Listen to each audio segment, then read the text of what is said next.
curso de alta dirección empresarial, integrante del comité de educación, integrante de la mesa directiva de Comunimegi, profesor de múltiples cursos nacionales. Y hay algo muy importante de la doctora. Ella nos decía que ellos tienen cómo estar en un consultorio, cómo ingresar y cómo despedir a nuestra gente colaboradora. Ellos tienen un tema muy ad hoc, pero quedamos en programarlo. No sé qué fecha le podríamos dar, si a lo mejor en lo que es nuestro Congreso Médico de Tlaquepaque el 20, 21 o 22 de octubre, doctora. Probablemente, si tiene disponible, claro que sí, llamaremos al laboratorio CICRIC para que nos haga la cordial invitación y sea ese tema, que está muy bien. No sé si les ha llegado en el internet ahorita de que te cobramos tanto y te decimos cómo llega tu consultorio, cuáles son las leyes ahorita que están en sanitaria, qué es lo que debe uno proteger y corregir, qué es lo que debe uno detectar. Entonces le hicimos esa cordial invitación a la doctora y esperemos que así sea en nuestro congreso 20, 21 y 22 de octubre. Doctora, bienvenida, bendiciones. Hola, buenas noches a todos. Gracias. Gracias. Este curso que le comentaba al doctor es el segundo año que lo realizamos en el Congreso de Ginecología, en el Congreso Nacional, y hoy va a ser el latinoamericano. Y uno de los temas que se han implementado en este congreso es la administración del consultorio como empresa. Levante su mano, ¿quién ha faltado un poco de la consulta? ¿O con quién la comparte su consulta aparte de su asistente?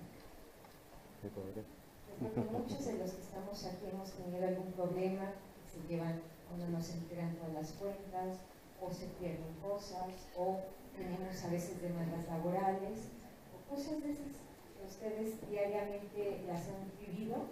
En muchas ocasiones, o la gran mayoría de nosotros, han tenido algún curso en la universidad donde nos enseñan a administrar. Entonces, desafortunadamente somos presa fácil para mucha gente. Les invitaría, si me hacen favor de acercarse, porque vamos a ver algunas gráficas donde sí necesitamos participar todos ahorita en este tema. ¿Me harían favor de avanzar la gente que está hasta atrás? Los médicos. Okay, vamos a empezar este tema, que es sumamente interesante, y yo quiero platicarles una de mis historias de pacientes. Esta es doña Rosy. Rosy es una paciente femenina de 63 años, acude a la consulta en su institución y él dice a su médico del seguro de su institución que se está jorobando, ella empleó este término, y ya que se estaba pareciendo a su mamá, quien falleció totalmente doblada. La respuesta fue que hiciera ejercicio y se acostara con frecuencia en el suelo para enderezarse, que de eso nadie se muere. ¿Están de acuerdo con eso? Ok, entonces vamos a ir revisando algunas situaciones. Calidad ósea. ¿Qué es la calidad ósea? Bueno, pues se refiere a la arquitectura. El hueso es un órgano vivo que constantemente va a tener un recambio. Y este recambio es el daño acumulado, por ejemplo, como microfracturas, y también tiene que ver mucho con la densidad del hueso, con la mineralización, es decir, una gran cantidad de minerales que nosotros día a día estamos ingiriendo. ¿Cómo la vamos a medir? Si yo mido líquido, lo mido en litros; si yo mido en sólido, lo mido en kilos. Bueno, ¿cómo mido entonces el hueso? ¿Cómo sé qué tan fuerte o qué tan resistente es mi hueso? A través de la densidad ósea, y se expresa en gramos de mineral por área de superficie o por volumen, es decir, gramos en centímetros cuadrados o gramos en centímetros cúbicos, y un individuo está determinado por el pico de masa ósea o máxima densidad del hueso, la cual, fíjense bien, se alcanza alrededor de los 30 años, y por la cantidad de pérdida de hueso que se presenta con la edad, la deficiencia de las hormonas sexuales, deficiencias también nutricionales y otros factores.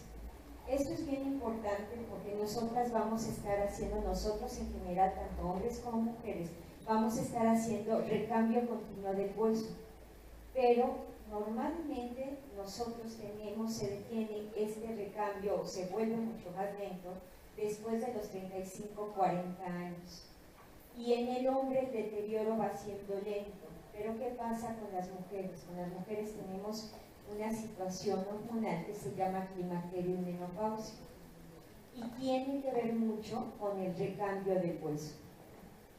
Los datos, ¿qué datos encontramos? Bueno, 8.9 millones de fracturas al año, es decir, una fractura osteoporótica cada 3 segundos. Una de cada 3 mujeres mayores de 50 años van a sufrir fracturas osteoporóticas, entre 1 de cada 5 hombres. En mujeres mayores de 45 años, la osteoporosis es responsable de más días de hospitalización que muchas otras enfermedades como diabetes, infartos al miocardio o cáncer de mama. Los sitios más comunes van a ser la fractura de cadera, columna y la parte distal del antebrazo. Entonces, ¿habrá un impacto en la salud? Hay un impacto importante en la vida, en invalidez, dolor crónico, depresión. ¿Alguien de aquí se ha fracturado? ¿O su mamá o sus hermanos se han fracturado? Sí. Se han fracturado. Entonces, si ustedes han visto qué es lo que sucede con ellos. Entonces, ¿qué es la osteoporosis? ¿Qué dice la Organización Mundial de la Salud? Bueno, la osteoporosis es una enfermedad donde existe una reducción de la densidad y la calidad del hueso. Y estos se vuelven más porosos y más frágiles, lo que aumenta entonces el riesgo de la fractura. La osteoporosis se va a definir también como una entidad esquelética caracterizada por una masa ósea y deterioro de la microarquitectura. Desafortunadamente es una enfermedad que no la sentimos, es silenciosa y es progresiva. Y cuando ya nos damos cuenta es porque generalmente tenemos una fractura. A partir de los 40 años se observa una lenta reducción de la densidad de masa ósea en ambos sexos. Entonces, tenemos que trabajar. La mayoría de las mujeres menores de 50 años tienen una densidad mineral normal a la edad de 80 años. Fíjense bien, el 27%, es decir, casi un 30% de nosotras vamos a tener osteopenia. ¿Pero qué pasó con el 70%? Vamos a tener osteoporosis, sobre todo en la cadera, en la columna lumbar o en el antebrazo. Los hombres, el riesgo a 10 años permanece estable con la edad avanzada, es decir, 7.1% a la edad de 5 años y 8.5% a la edad de 80 años. Las diferencias étnicas y de sexo en la densidad ósea y en la incidencia de fracturas, las mujeres tienen una densidad menor que los hombres entonces, y la incidencia de fractura es de 2 a 3 veces mayor que en los hombres. ¿Por qué hablamos de la parte étnica? Porque sabemos que aquellas pacientes que tienen un familiar directo, como puede ser una madre o una hermana, que ha tenido fracturas osteoporóticas, la posibilidad de que nosotros lo desarrollemos es muy alta. 3 veces más si tenemos un familiar. Se ha calculado, fíjense bien, en el 2050 se producirán 6.3 millones de fracturas por año en todo el mundo, pero más de la mitad van a ocurrir en América Latina y Asia. En México se estima que la cantidad anual de fracturas de cadera aumentará aproximadamente 30,000 en 2005 a 155, es decir, vamos a quintuplicar nuestro índice de fracturas. ¿Por qué? Porque también estamos viviendo más. Ahorita vamos a revisar qué está pasando. La cantidad de fracturas entonces va a aumentar un 46% adicional. ¿Ustedes trabajan? ¿Quiénes trabajan en la institución? ¿Ok? ¿Ustedes tienen programas instituidos para osteoporosis? No. Pues no. En ningún. O sea, en México no hay programas nacionales, tenemos programas para diabetes, programas para obesidad, programas para algunas otras enfermedades crónico-degenerativas, pero para osteoporosis no. Y tampoco para detección, tampoco hay programas de formación para los médicos, programas formales para formar médicos en osteoporosis, en tratamiento, así como tampoco tenemos para fracturas. Si nosotros tenemos entonces actualmente una población de 127 millones, 17,000, y estamos hablando que tenemos prácticamente el 50 y 50%, es decir, estamos teniendo un incremento en una población de mayor edad o de tercera edad. Latinoamérica se encuentra en una transición demográfica y epidemiológica. ¿Qué está viendo? Una mayor cantidad en esperanza de vida, ¿cierto? Estamos viviendo más. Tenemos descensos también en las tasas de mortalidad, aunque se ha observado que aquellos pacientes que están padeciendo diabetes y obesidad, vamos a tener una modificación en esta esperanza de vida. Entonces se va a volver a hacer un reajuste con estas dos enfermedades. Hay un aumento de las enfermedades crónico-degenerativas, diabetes, hipertensión, nefropatías, problemas cardíacos, también tanto en hombres como en mujeres. La osteoporosis y las fracturas por fragilidad se van a perfilar también como una de las causas de carga de enfermedad de mucho impacto en el sector salud. Y finalmente también vamos a tener costos altos y deterioros en la calidad de la vida. Entonces, si nosotros tenemos que un grupo de 15 a 64 años constituye el 65% de la población en edad avanzada, y representa el 7.2% los adultos mayores. Vamos a hacer algunas consideraciones. La primera, si nos fracturamos, si alguno de nosotros nos fracturamos o algún familiar, la primera es, ¿ustedes creen que afectará su independencia física y emocional? Sí. ¿Tendremos una alteración en la economía de la familia? Sí. ¿Qué cantidad y tipos de fármacos, laboratorios y estudios de gabinete van a requerir? Analgésicos, antibióticos, anticoagulantes. ¿Cuánto les cuesta la heparina de baja dosis? Porque no le vamos a poner otro tipo de anticoagulantes, mientras tanto vamos a tener que utilizar heparinas, requerirá cirugía. ¿Será susceptible entonces a repetir una fractura aquella paciente o aquel paciente que ya se haya fracturado? Sí. Totalmente. ¿Quién va a cuidar al paciente? Porque dicen, la hermana que no tuvo hijos, que lo cuide. O la prima o la sobrina que está aquí viviendo todo el tiempo, pues ahí está, que lo cuide. ¿Cuántos de nosotros no recibimos a los señores con escaras o a las señoras con escaras? Porque no las movilizaron, se infectan y se mueren. Entonces, ¿quién cubrirá los gastos no solo de la cuidadora? Porque además empiezan, bueno, no vayas a trabajar y nosotros te pagamos, ¿cierto? Empiezan a hacer algunos tratos. Entonces, ¿quién va a pagar los fármacos? Si presenta comorbilidades, ¿qué vamos a hacer? ¿Creen que se afectará su recuperación o creen que tendrá mayor posibilidad de complicarse? Todo esto tenemos que pensar ante una fractura. ¿Esto será entonces una enfermedad de mujeres? ¿Qué creen? No. El 20 al 25% de las fracturas de cadera ocurren en hombres. La mortalidad global del 20% en los primeros 12 meses post fractura de cadera es mayor en los hombres que en las mujeres. Decía hace rato uno de sus compañeros, se fracturó la cadera y a los 3 días mi abuelita falleció por trombosis. Entonces, la tasa de mortalidad de los hombres post fractura de cadera aumenta con la edad y es mayor al año después de una fractura. Durante los primeros 6 meses la tasa de mortalidad en los hombres es aproximadamente el doble que en las mujeres de edad similar.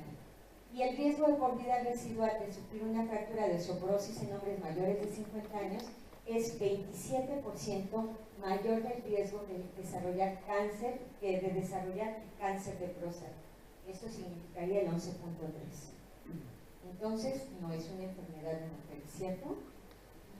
Si nosotros hablamos de qué factores de riesgo tenemos, bueno, primer factor de riesgo, la edad. Aquellos que tienen mayor de 60 años tienen mayor riesgo de osteoporosis que las personas jóvenes. Déjenme contarles algo. Nosotros estamos llevando a cabo un protocolo de sarcopenia. La sarcopenia también es una disminución en el volumen muscular.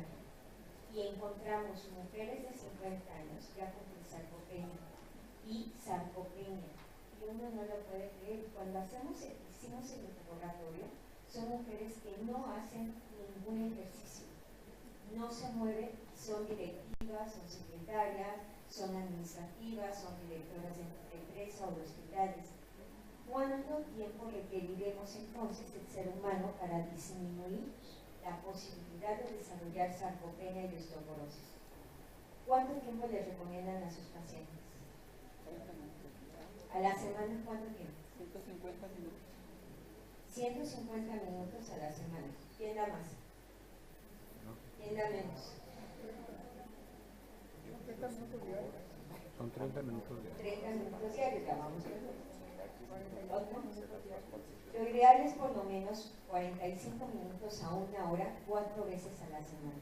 O sea, para que nosotros no tengamos una pérdida de músculo, así como permanezca nuestra resistencia ósea, requerimos por lo menos de 4 horas por semana. Si esas indicaciones no son las adecuadas, estamos ya dando mal una acción.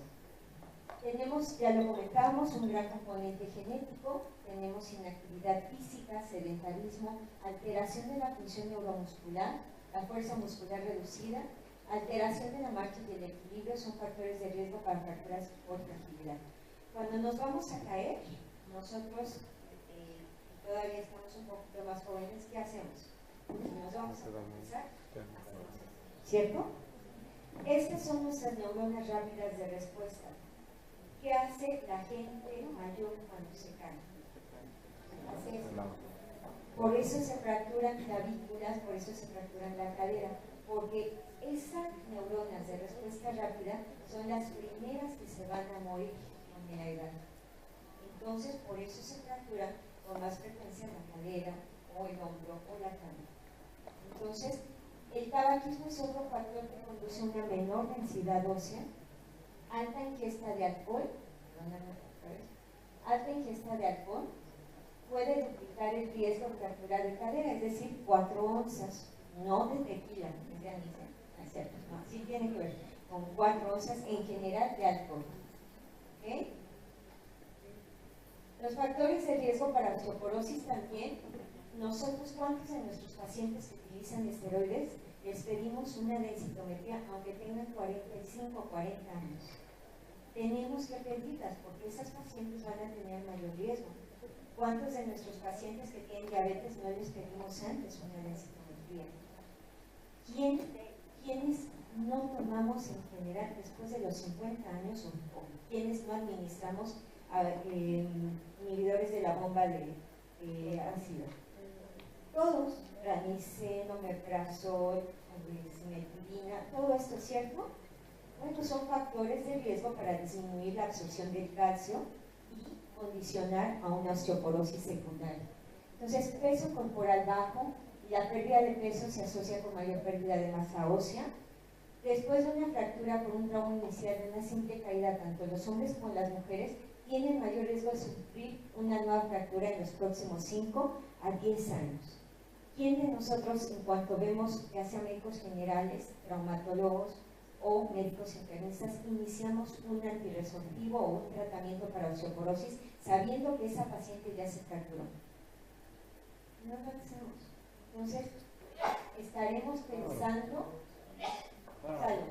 entonces, allí tenemos un enemigo al acecho, pero podemos estar omitiendo algunos datos clínicos y esto es bien importante. ¿Qué podemos tener como complicaciones de osteoporosis? Bueno, infecciones o tromboembolismo derivadas de cirugías, comorbilidades coexistentes, ya lo habíamos comentado, complicaciones. El 8% de los hombres y el 3% de las mujeres mayores de 50 años mueren durante la hospitalización por su fractura de cadera. Y dice la OMS que uno de los objetivos del tratamiento para la osteoporosis es evitar las muertes por fractura de cadera en los seres humanos. Estas tasas de mortalidad aumentan durante los meses siguientes a un año. La mortalidad es del 36% para hombres y 21% para mujeres. Ahora, ¿cómo vamos a establecer el diagnóstico? Porque yo les apuesto, ginecólogos, médicos generales, tenemos duda, bueno, ¿cómo voy a hacer el diagnóstico de esta paciente? El diagnóstico tiene, voy a adelantar una y me regreso. tiene criterios para hacer diagnóstico. El criterio clínico, bueno, vamos a ver, si yo hago mi historia clínica, como lo mencionamos en el anterior, lo ideal es que tengamos una historia clínica y examen clínico completo. Identificar los factores de riesgo que tiene esa paciente. En nuestra historia clínica pregunten, ¿hay o ha habido pacientes en su familia con osteoporosis? Generalmente lo vamos a ignorar muchos de nosotros, pero podemos preguntarles si ha tenido fracturas en su familia recientemente o la gente mayor ha tenido fracturas. O a veces va con la abuelita o con la mamá y la abuelita va así, ¿cierto? Entonces ahí nosotros ya hicimos un diagnóstico clínico. Identificar, también evaluar el riesgo de fracturas. Métanse a internet y hagan su propio cálculo a ustedes y se llama FRAX. Es frax.com. Es muy sencillo. Solamente hay que meterse siempre y cuando el paciente no tenga tratamiento establecido para osteoporosis. Si ya tiene tratamiento no nos va a resultar el FRAX. Pero si lo tienen, si no tienen un tratamiento, se meten a la hoja de cálculo y les va a preguntar la edad, el sexo, el peso, la estatura. Esto nos va a dar un índice de masa corporal, la fecha de nacimiento, si ha tenido fracturas recientes, etc. Y les va a dar una posibilidad de fracturas a 10 años. Dice la probabilidad de riesgo de fractura mayor para osteoporosis, columna, cadera, hombro, muñeca a 10 años, sea igual al 20% o superior a este valor. Métanse, hagan ese ejercicio para que ustedes puedan ingresar. Entonces, ¿cómo voy a hacer además mi criterio? Ya quedamos en que hay dos tipos, vamos a hacer el criterio clínico. Si hay fracturas, son consecuencia clínica de la osteoporosis, puede ser. La fractura es desproporcionada al traumatismo sufrido. Oiga, doctora, o doctor, nada más me caí de sentón, pues me fracturé, o me caí así y me fracturé, ¿cierto? Entonces ahí no nos checa, como una caída no me corresponde al traumatismo. Y obviamente si sabemos que estas pacientes tienen vejez, sobre todo sexo femenino, fractura en alguno de los huesos típicamente que se ven más afectados, como es la cadera, como es el cuerpo vertebral y la muñeca. Ok, viene la otra parte, viene el criterio densitométrico. Entonces vamos a tomar estudios que nos apoyen para hacer el diagnóstico. Y esto es una densitometría. Lo ideal es tener una densitometría central de columna y de cadera para que nos dé todavía un valor mucho más real y podamos nosotros trabajar. Y la densitometría ya nos viene también ya con toda la traducción y densitometría, si nosotros nos imaginamos otra vez en nuestras clases de estadística, acuérdense que tenemos una curva de Gauss y el máximo es lo normal, ¿cierto? Y vamos a compararnos con un adulto joven. Y si nos movemos hacia la izquierda son valores negativos. Y si esos valores negativos quiere decir que hay una pérdida de la densidad mineral ósea. Y entonces lo vamos a medir como desviaciones estándar. Si nosotros tenemos una desviación estándar por debajo de 1 del valor de un adulto joven, estamos normales. ¿Okay? Quiere decir que estamos comparativamente con el adulto joven normal. Pero si tenemos de 1 a 2.5 desviaciones estándar por debajo del adulto joven, tenemos osteopenia. Pero si tenemos más de 2.5 de desviaciones estándar por debajo del valor de un adulto joven, hablamos de una osteoporosis. Pero si tenemos también además de este mayor de 2.5 y tenemos una fractura, ya hablamos de una osteoporosis establecida. Entonces, pregunto, nosotros, por ejemplo, llegamos y lo que podemos ver es que la paciente está así, está doblada, ya se está empezando a doblar. Y por más que le decimos, oye mamá, enderezate, se endereza así. O se endereza bien. Algunas ocasiones son malas posturas que tenemos vicios posturales, pero muchas otras son pacientes que no pueden hacerlo porque sus fracturas ya están en la columna establecidas y hay una compresión. ¿Okay? y las compresiones pueden ser en diferentes lugares de la vértebra. Entonces, eso nos va a dar o estas posiciones o ambas, acompañado de dolor y compromiso radicular. Entonces, por ejemplo, ustedes han visto ya estos estudios que cuando los vemos al principio hasta flojera nos da revisar, ¿cierto? Pero bueno, lo primero que tenemos que hacer es que corresponda la fecha, que ese estudio corresponda a la paciente también y a la edad que también estamos poniendo. La segunda, nos van a dar índices de masa corporal.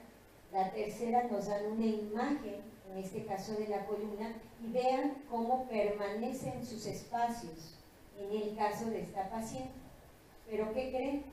También tenemos una gráfica donde nos está mostrando que esta paciente tiene una osteoporosis.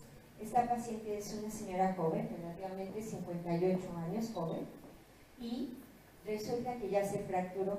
Le mando a hacer un estudio densitométrico, nada más para confirmar dónde está y empezar el tratamiento. Y me encuentro con menos 4.3, 3.1, o sea, una señora que prácticamente se mantiene ya en una osteoporosis establecida. Y también en menos 2.8, menos 4.2 en el hueso del fémur. Entonces, ¿cuándo vamos a hacer? Idealmente hay que hacer a todas densitometría, pero si ustedes están esperando en esa paciente que ya llegó así con ustedes, hacerles una densitometría, pues vamos a perder tiempo. Entonces, ante estas situaciones es importante ya iniciar el tratamiento. Si tenemos una fractura previa o tenemos una pérdida de más de 2 centímetros o 5 centímetros durante la vida de pacientes hasta los 80 años de edad. Nosotros tenemos un grupo de pensionados entre 60 y 90 años de edad y han tenido pérdidas hasta por 18 centímetros y no se les había instalado ningún tratamiento. Entonces, no es útil traerse en pacientes que ya llevan tratamiento para osteoporosis. Existen diferentes técnicas como es el DEXA o la densidad mineral ósea. Y bueno, pues entonces, básicamente yo lo que quiero en este momento es que ustedes se queden con una idea. Que tenemos osteoporosis, y esta osteoporosis puede ser primaria y puede ser también secundario, y es secundario a otras situaciones, y que puede estar desde niños con una osteoporosis. Los niños, por ejemplo, no toman ya mucha leche. ¿Qué es lo que están haciendo? Están tomando Coca-Cola o están tomando algunos refrescos que disminuyen la absorción tanto de los fosfatos como del calcio, y además las mujeres, por ejemplo, que tomamos mucho café, me incluyo, tenemos una acción de diuresis constante, lo que disminuye la absorción del calcio. Por eso también estos alimentos negros disminuyen la absorción y nos llevan o nos ayudan a desarrollar también osteoporosis. O puede ser involutiva, no siempre es obvio que algunas mujeres, ya sabemos que las mujeres vamos a perder el 1% de nuestra densidad mineral ósea en forma anual, pero aquí lo importante es identificar también a aquellas pacientes que no van a perder el 1%, sino que van a perder el 3% o más en algunas circunstancias. Entonces, ¿qué enfermedades hay? Desórdenes genéticos, por ejemplo, que pueden favorecer la osteoporosis, como fibrosis, Ehlers-Danlos, enfermedades de glucógeno, enfermedad de Usher, homocromatosis, etcétera, estados de hipogonadismo. Pero también va a haber algunos desórdenes endocrinos como acromegalia, insuficiencia adrenal, síndrome de Cushing, diabetes mellitus, hiperparatiroidismo, tirotoxicosis, enfermedades gastrointestinales como resección de estómago, gastrectomía, enfermedad inflamatoria intestinal, mala absorción, enfermedad celíaca. Va a haber algunos desórdenes hematológicos, leumofilias, leucemias, talasemias, o pueden haber enfermedades autoinmunes y reumáticas como lupus, artritis reumatoides, espondilitis, etc. Entonces, esto lo van a encontrar ustedes en la revista colombiana también de reumatología del 2009. ¿Qué medicamentos están asociados con osteoporosis secundaria? Anticoagulantes es uno de ellos, anticonvulsivantes, ciclosporina y tacrolimus, quimioterapias, por ejemplo, glucocorticoides, agonistas de la hormona liberadora de gonadotrofinas, metotrexate, litio, tiroxina, nutrición parenteral. O sea, tenemos que estar muy al pendiente de qué medicamentos está tomando nuestra paciente. Por eso, o nuestros pacientes, por eso la historia clínica. Prevalecen hombres con osteoporosis secundaria, el 64%, son las causas más frecuentes, el uso de glucocorticoides, el consumo excesivo de alcohol e hipogonadismo. Entonces hay riesgo de fracturas vertebrales y usualmente las causas secundarias de osteoporosis pasan inadvertidas y no son investigadas generalmente en las pacientes. Las fracturas más frecuentes es la fractura de cadera y la fractura vertebral. Entonces, tenemos que ver, por ejemplo, cuando se están doblando las pacientes, es la fractura anterior y por eso es que van modificando su posición. El tratamiento no farmacológico, bueno, vamos a hacer un cambio en el estilo de vida. Idealmente, yo siempre les digo a los pacientes, el 50% yo le voy a apoyar, pero el otro 50% no se lo puedo dar porque somos nosotros los que tenemos que hacer modificaciones en el cambio de estilo de vida, en la nutrición, dieta equilibrada y balanceada, evitar consumo importante de café, alcohol y elementos robadores de calcio, ejercicio físico mejora la masa muscular, la función física, el dolor, la vitalidad. Por ejemplo, hay que combinar, me decía una paciente, es que yo hago yoga nada más. Trate de hacer yoga, está perfecto, pero además combínelo con otro ejercicio aeróbico, tomar baños de sol, ¿no? Habitualmente las mujeres nos ponemos o bloqueadores en todos lados y evitamos la toma del sol, o no nos exponemos 20 minutos al día, que es lo ideal.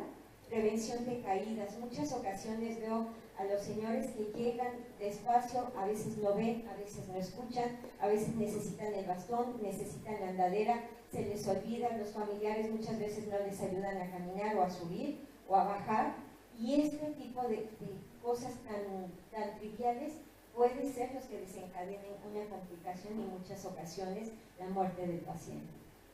¿Tenemos requerimientos de calcio? Sí.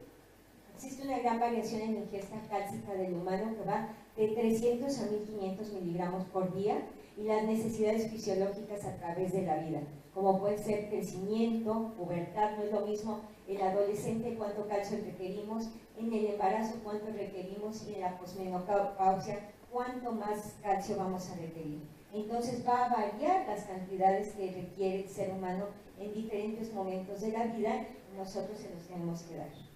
Ahorita que estamos haciendo el protocolo, es muy frecuente que los señores digan, bueno, los de 60, 70 años, yo me levanto y me tomo un té o un café con un pan. Y luego como a las 11 me como un taquito, a lo mejor, si bien me va de queso, si es que no es intolerante a la lactosa, o se come una verdura o una fruta. Y de allí se va hasta la comida. Y la cena ya no hacen cena porque les cae pesado, o hacen otra vez un café negro y se vuelven a comer la mitad de un pan. ¿Cuánto aporte proteico habrán tenido esa dieta? ¿Cuánto calcio? Entonces es importante que le preguntemos a los pacientes cómo comen, qué están comiendo. El aporte de calcio en la dieta mediante suplementos farmacológicos para asegurarnos también en la ingesta de calcio que sea de 1 a 1.5 gramos al día de este elemento, y la suplementación con vitamina D de 800 a 1000 unidades por día. Generalmente la vitamina D no se encuentra en muchos alimentos, el pescado es uno de ellos que va a tenerlo, las almendras es otro lugar donde podemos obtener vitamina D, la sardina, el queso, los vegetales verdes, la leche, que muchas veces está adicionado vitamina D. Entonces, la vitamina D va a tener finalmente, se va a almacenar en los tejidos, sobre todo en el hígado y en el músculo, y lo que va a hacer es va a activarse con los rayos solares para ayudar a la absorción del calcio. ¿Qué hace la vitamina D? Disminuye la reabsorción ósea inducida por paratormonas y citoquinas, va a aumentar la formación del hueso cortical, va a disminuir la porosidad cortical y aumenta el número de función de osteoblastos, que son las células formadoras del hueso, así como los factores de crecimiento y la síntesis de proteínas de la matriz ósea, lo que aumenta la resistencia a las fracturas y favorece también la reparación de las microfracturas, ya que sostiene la vitalidad y la función de los osteocitos. Otra vez volvemos, si nosotros hacemos ejercicio también, el músculo vamos a incrementar la masa muscular. ¿Y dónde creen que está la mayor reserva proteica en nuestro cuerpo? En el músculo. Entonces, si nosotros no hacemos ejercicio, no tenemos una dieta balanceada, pues no vamos a tener el apoyo óseo para que nos movamos. Por eso ustedes han visto a los señores, y que de hecho son pruebas que nosotros hacemos, cuando les decimos, a ver, levántese, y les tomamos el tiempo para que avancen y para que regresen. Y entonces más de 15 segundos en 3 metros, eso quiere decir que estamos teniendo más de 15 segundos que se tome en este tiempo, más de, perdón, 1.5 minutos que se tome en hacer esto, entonces estamos hablando de un problema severo.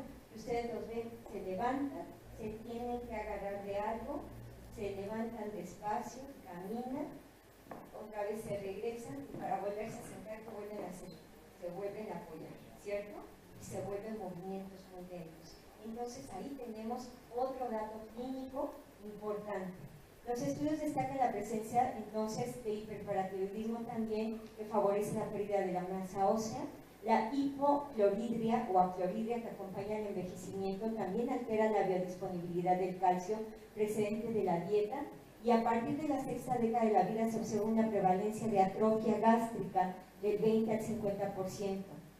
Entonces, los niveles ideales, ¿cuánto debemos de tener nosotros de vitamina D? Bueno, lo deseable es que sea mayor de 40.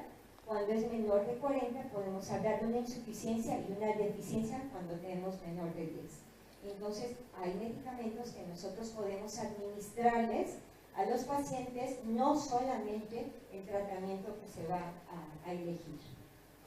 ¿Cuál es el objetivo del tratamiento farmacológico? El objetivo primario es reducir la incidencia de las fracturas osteoporóticos, pero tenemos que individualizar a cada paciente, identificar los factores de riesgo, enfatizar sobre el estilo de vida, buscar si hay algunas causas secundarias, estimar el riesgo de sufrir una fractura osteoporótica utilizando el FRAX y estimar el riesgo combinado de fracturas osteoporóticas.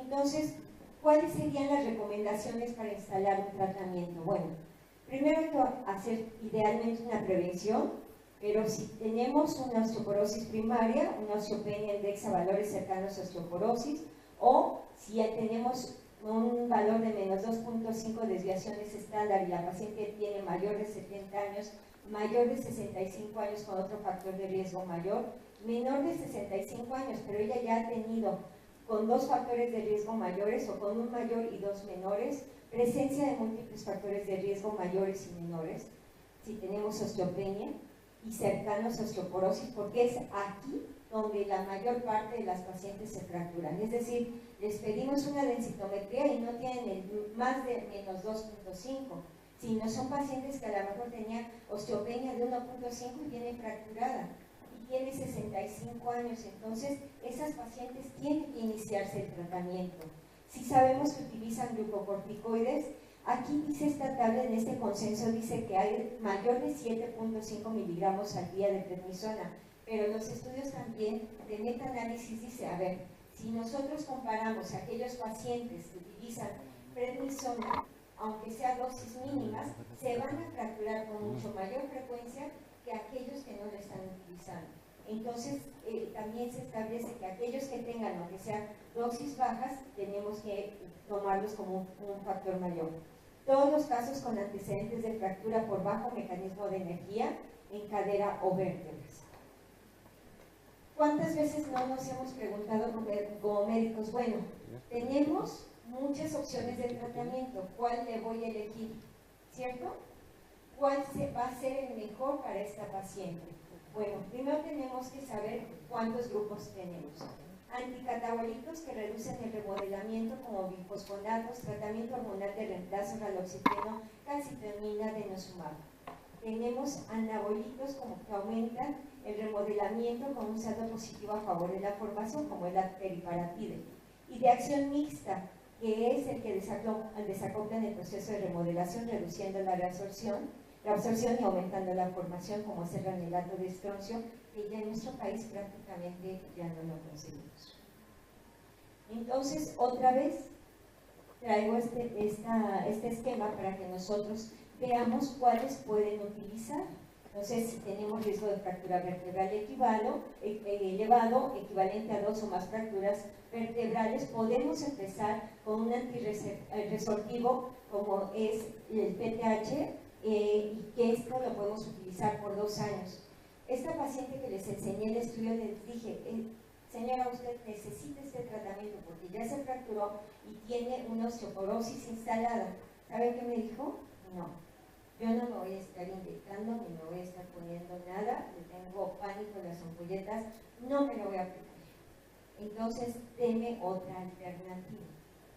¿Ok? Tenemos que platicar con la paciente, porque yo le puedo decir a la señora, sabe que tómese un bifosfonato que es semanal, pero resulta que la paciente tiene una gastritis infartante y no se lo va a tomar. O se le va a olvidar, o no lo va a tomar a lo mejor las primeras cajitas y luego ya no lo va a continuar. Entonces tenemos, así como damos el anticonceptivo, si ustedes me dicen a mí, Elsa, tómate un hormonal oral, ¿sabes qué? Se me olvida. Pone dispositivo, implante, lo que tú quieras, pero algo que no me tenga yo que estar tomando porque va a haber desapego del tratamiento. Entonces, aquí en este esquema, pues ojalá lo puedan también checar, este es la guía práctica clínica en osteoporosis posmenopáusica, y este está del 2014. Entonces, ¿cómo podemos utilizar en menores de 65 a 70 años con densidades mayores a 2.5, de menos 2.5 y que no hay fractura? Podemos tener una alternativa con el SERM, o podemos tener una alternativa también con el ácido soliendrónico. Es decir, estudien un poquito este cuadro, porque si no nos vamos a tardar mucho tiempo, y creo que ya estamos a unos minutos. No, ¿es diferente a la del sector salud? Este es el último consenso que se ha de todo, que es del 2014, y en el del sector salud sí hay algunos cambios, doctor. Sobre todo que todavía allí mencionan el ganelato, toman también las terapias de reemplazo hormonal, etc. Entonces sí hay algunos cambios que podemos comparar. Calcitonina, por ejemplo, acuérdense que prácticamente tenemos que utilizarlo a corto plazo, ya que se ha visto que el uso prolongado de la misma se asocia también con el riesgo de desarrollar cáncer, y el metanálisis también concluye que mejora el dolor agudo consecuente al desarrollo de fractura, pero no el dolor crónico. Los moduladores selectivos de receptores o estrógenos se utilizan también en la posmenopausia, y estos son medicamentos que ocupan los receptores estrogénicos, pero sin los efectos totales del estrógeno. Entonces, esa es otra alternativa, la terapia estrogénica, que sí se ha observado también en la prevención de la pérdida ósea, pero que tiene una reducción de fracturas de cadera del 34%, así como de fracturas vertebrales clínicas del 34%. Y total de fracturas 24%, pero hay aumentos de enfermedades coronarias, aumentos de cáncer de mama, 40% de accidente cerebrovascular, aumento del doble del tromboembolismo pulmonar, etc. Entonces, nosotras cuando instalamos una terapia de reemplazo hormonal, generalmente la instalamos a los 5, o sea, entre los 5 años posteriores a la menopausia. Entonces, si el promedio que nosotros tenemos de menopausia en las mujeres mexicanas es de 47 más o menos 5, tenemos la oportunidad de utilizar estas terapias de reemplazo hormonal. Pero ¿qué pasa con la señora de 65 años? ¿Le voy a instalar una terapia de reemplazo hormonal? No, porque entonces ya sabemos que puede llevarla a una complicación directa. Los fitoestrógenos. Oiga, doctora, yo tomo Entropupil, tomo soya y tengo concentrados y pastillas de fitoestrógenos. ¿Me van a ayudar al reemplazo del calcio?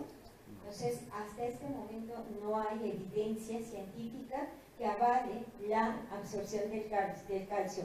Sí han tenido efectos benéficos, y dice, las isoflavonas pueden tener un efecto favorable sobre la densidad mineral ósea, pero la ausencia de datos sobre su eficacia en fracturas hace que no sea recomendable en el tratamiento de la osteoporosis, con una recomendación A. La teriparatida no se aconseja su aplicación en pacientes que han tenido radioterapia, pues pueden desarrollar un osteosarcoma. Tenemos el denosumab, y bueno, básicamente el día de hoy lo que queremos platicar es sobre los bifosfonatos. Bifosfonatos tenemos el dipidronato, el anhidronato, el bisendronato, el ivandronato y el ácido zoledónico. Hay un efecto positivo sobre la masa ósea, disminuye los marcadores de remodelado. ¿Por qué? Porque no estamos teniendo una destrucción ósea. En mujeres con osteoporosis reduce las fracturas tanto vertebrales como no vertebrales incluidas en las de cadera. Los bifosfonatos son el tratamiento de primera línea para prevenir las fracturas por corticosteroides. Entonces, si nosotros hablamos de bifosfonatos, hablamos del solendronato, o que también el nombre es Aclasta, y es una solución para perfusión intravenosa única de 5 miligramos. Se administra una vez al año y son 5 miligramos una vez al año. La administración generalmente lo hacemos en una solución de 100 mililitros de solución salina, lo pasamos en 15 minutos y se debe de realizar idealmente antes estudios de sangre para valorar que la paciente no tenga ninguna falla renal. También necesitamos beber por lo menos 2 vasos de agua con unas pocas horas antes de recibir el ácido solendrónico, pero es una recomendación que es también a nivel internacional, es que la paciente esté hidratada, que se hidrate por lo menos 24 horas también antes de la aplicación y después de la aplicación. Y es importante también tomar junto con esto tanto el calcio como la vitamina D. Yo siempre les digo, a ver, si un albañil va a construir una barda, necesitamos cemento, necesitamos arena, necesitamos tabique. Yo le voy a dar el tabique, medicamentos, yo se lo voy a administrar, pero ¿cómo vamos a hacer la mezcla? La mezcla se hace con calcio y con vitamina D. Si no la tengo, aunque formen los tabiques, se les va a caer. Necesitamos hacer una muy buena construcción. Entonces, es un inhibidor de la resorción óseo-osteoclástica. Se utiliza en osteoporosis en mujeres posmenopáusicas. Esto es bien importante porque a veces llegan pacientes de 40 años que no tienen ningún dato de osteoporosis, que solamente hicieron el estudio con un estudio de densitometría periférica de muñeca, y que ya por eso empiezan a aplicarles ustedes otros médicos empiezan a aplicarles tratamientos con bifosfonatos, con anticuerpos monoclonales, etc. Entonces es bien importante estudiar a la paciente. Es importante también prevenir eventos relacionados con el esqueleto, fracturas patológicas, compresión medular, reducción de riesgos de fracturas vertebrales se ha comprobado en un 70%, no vertebrales en un 25% y de cadera 41%. En una población de ambos sexos que recibieron ácido solendrónico dentro de los 90 días posteriores a sufrir la fractura de cadera, se observó una reducción del 46% de nuevas fracturas de vértebras y de 27% de fracturas no vertebrales. Por tanto, no hubo una reducción también significativa de nuevas fracturas de cadera en 1.9 años. Siguen en estudio, es importante hidratar. Ante fractura reciente de cadera se recomienda 2 o más semanas después de la reparación quirúrgica. Hace unos 2 años aproximadamente decía un traumatólogo, no, es que para fracturas que no se consolidan yo utilizo el granulato de estroncio en los niños. ¿Perdón? Entonces, aguas, porque si nosotros hablamos también de situaciones médico-legales, necesitamos evidencia para poder justificar algún procedimiento de médico o quirúrgico ante una decisión. Entonces, administrar suplementos, ya lo habíamos comentado, de calcio. ¿Y cuál es una de las fortalezas de este medicamento? La adherencia que actúa durante un año. Esa paciente, lo único que hay que hacer es como en las vacunas. ¿Quién vacuna de aquí? 1, 2, 3. Ok. Yo les invito a que abran o a que aperturen esta otra alternativa de manejo en sus consultorios. Les va a dar todavía un manejo mucho más integral. Todos ustedes ven papás, hermanos, ven hijos, ven señores de 50, de 60 años. ¿Quién aplica, por ejemplo, vacuna para herpes zóster? Es una oportunidad que estamos perdiendo. Los que estamos aquí, yo creo que el 50% tenemos ya 50 años, ¿cierto? Más o un poquito más. O más. Entonces, otra vez, de aquí, ¿quién se ha tomado una densitometría? 3, un hombre, 3 mujeres. Entonces, estamos perdiendo oportunidades. Somos médicos, somos médicos, entonces, ¿quién de aquí ya se vacunó para herpes? ¿Quién se vacunó hace 10 años? Inició la vacuna contra virus de papiloma humano. ¿Quién se vacunó para influenza?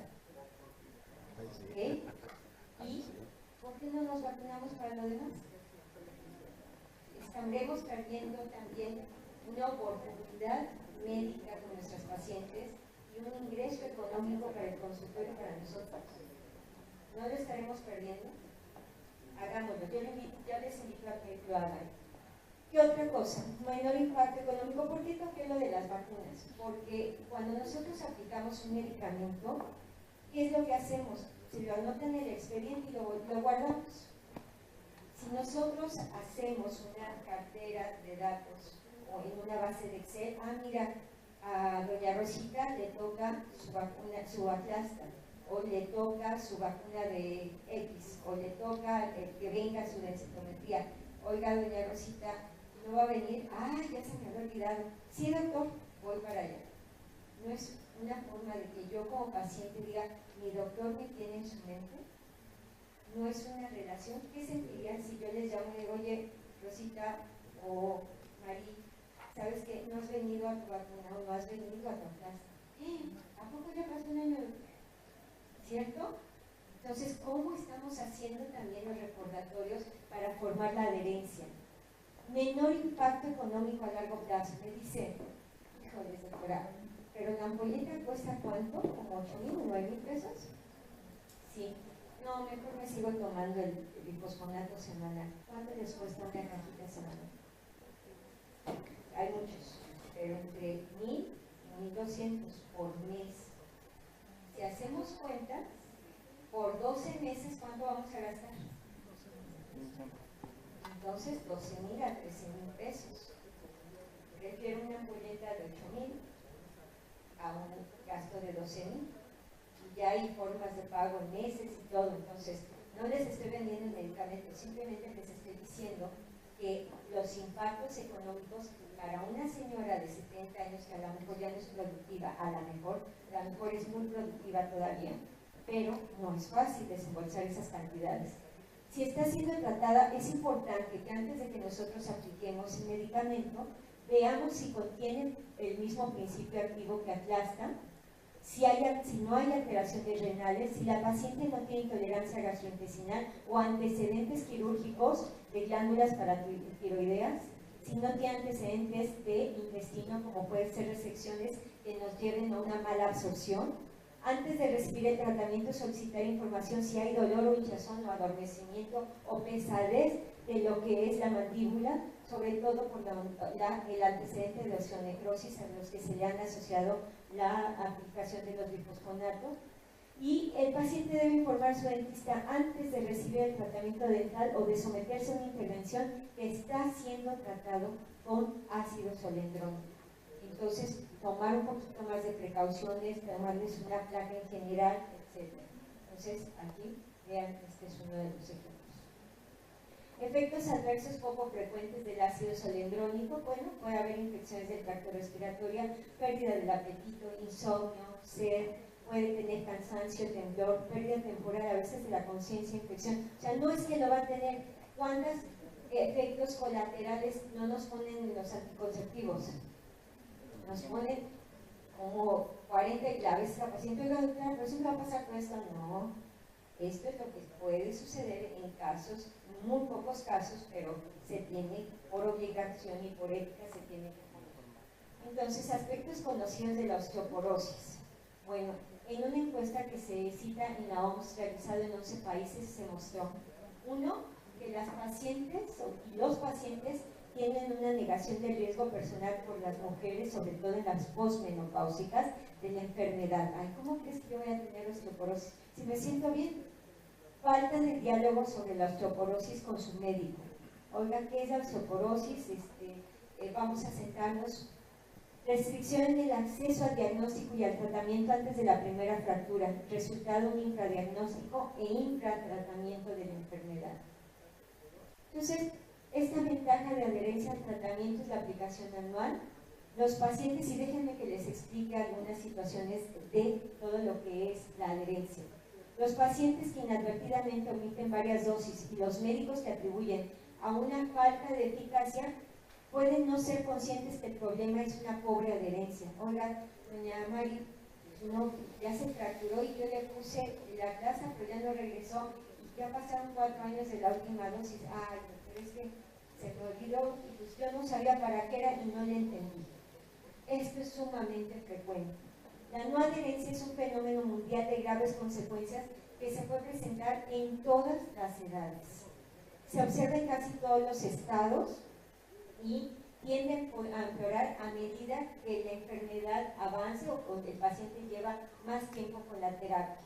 Y además, ¿cuántos de nuestros señores de 60, 70 años no toman ya una polifarmacia? A ver, es que doctora, mire, me tomo 7 pastillas al día. Entonces, preferí mejor dejar las inyecciones y me tomo la de la gastritis, la de la presión, la de la diabetes, me tomo el calcio, etc. O sea, cuando vemos, a veces, a mí me ha tocado en quirófano estar ya, oiga, doña Mari, ya la vamos a operar, oiga, ¿de qué me va a operar? Ya está como cuando digo, espérenme. ¿Por qué? Porque también tienen demencia. Y nosotros, yo lo que les digo a los familiares, tráiganme en una hojita, cuando ingrese su paciente, todos los medicamentos que toma y en qué horario, porque también toma el de la tiroides, también toma el del ácido úrico, o sea, tiene una polifarmacia y a veces las complicaciones son por todos los medicamentos que está tomando. Entonces, el tratamiento para la osteoporosis, ¿qué pasa? Solo el 40% de los pacientes realiza el tratamiento durante más de un año, a los 2 años solo el 20% sigue su medicación. La importancia tiene que radicar en tomar la medicación. Obviamente la paciente tiene que saber la gravedad de la enfermedad. ¿Qué pasa si no se continúa el tratamiento? ¿Sabían ustedes que si yo tomo el tratamiento y lo suspendo por 2 años, otra vez vuelvo a tener la enfermedad como si no me hubiera tomado nada? Credibilidad en la eficacia de la medicación, aceptación personal de los cambios recomendados y tomar en cuenta que esos pacientes tienen polifarmacia. Finalmente vamos a hacer algunas reflexiones más.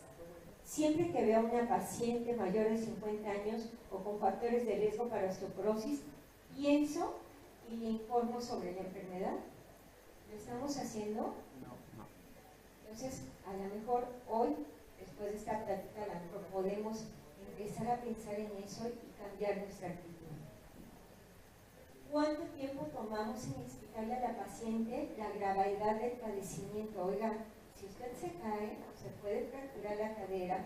Generalmente las mujeres nos morimos, el varón se muere más que las mujeres, pero sobre todo en el primer año, los costos, la incapacidad, la autosuficiencia, el impacto psicológico, o sea, realmente le explico la importancia de continuar la prescripción médica a nuestros pacientes. Cualquier tratamiento para diabetes, para hipertensión, para osteoporosis, se lo explicamos, nos tomamos el tiempo para que ellos entiendan la gravedad. Hace 2 días mi hermano fue al seguro y me dice, oye, ya contrataron discapacitados en el seguro. ¿Cómo que discapacitados? Sí, ya son doctores mudos. Yo dije, ¿cómo crees? Me dice, sí, yo llegué y cuando abrí la puerta me hizo el doctor así, me senté y luego me hizo así. Yo le dije lo que me pasaba, me escribió una receta y me dijo que así, y ya me fui. Dice, entonces yo creo que será, ¿no? Entonces si discapacitada. Entonces, de verdad, ¿cuánto tiempo nos tomamos en eso? Le explico la importancia de continuar la prescripción médica. ¿Valdrá la pena tocar el factor económico en este padecimiento? ¿Ustedes creen que no? Cuando ustedes se operan o programan una cirugía, les dicen a los pacientes, a ver, el hospital es aproximadamente esto. Mis honorarios son estos, pero puede variar que en vez de 15,000 pesos el hospital se vaya a 40,000 por los factores de riesgo que existen y si utilizamos tales mallas. Ustedes mismos, si fueran los pacientes a operarse, ¿no les gustaría que su médico se los dijera? Entonces, si yo le explico cuánto me va a costar en un año o en 2 años, y si no me lo tomo, cuánto me va a costar una fractura, ¿ustedes creen que no lo harían? Y para esto hay estudios ya y empresas que se dedican a estudiar el apego al tratamiento. A ver, ¿cómo es eso? No lo entendí. ¿Cuántos de nosotros no trabajamos para seguros o para administradoras bancarias? ¿Quiénes trabajan aquí para aseguradoras o para administradoras de banco? ¿Uno? Resulta, les voy a contar, que tenemos, por ejemplo, empleados bancarios que tienen hasta 750 pastillas de omeprazol al año.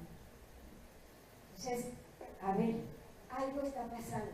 Si nosotros estamos administrando una receta con una cajita que dura 15 días y le estoy dando 2 cajitas, quiere decir que este paciente está teniendo 4 cajas. Entonces, ya hay empresas que las contratan los bancos o las instituciones para que les den los medicamentos y tengan un mejor control. ¿Qué es lo que acaba de suceder? 2 casos. Un médico que estaba prescribiendo cerca de 200 y tantas recetas para antineoplásicos. Y resulta que era para 2 o 3 pacientes. Entonces, ahí empieza a ver, sí hay adherencia del paciente, pero hay una sobreadherencia o algo que está pasando. Entonces, ahí también se están captando los fraudes.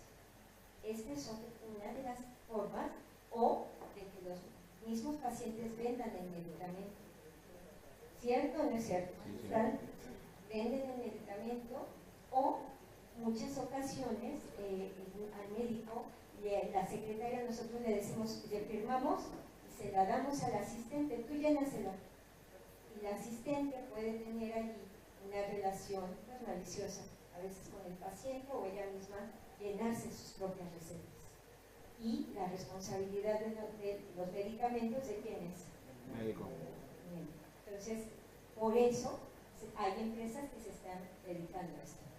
Y bueno, finalmente les quiero agradecer y decirles que la forma de envejecer depende de gran medida del rol de la persona mayor que va a determinar todos nosotros, la sociedad.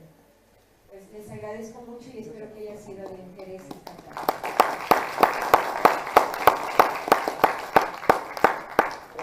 No sé si tengan algunas preguntas.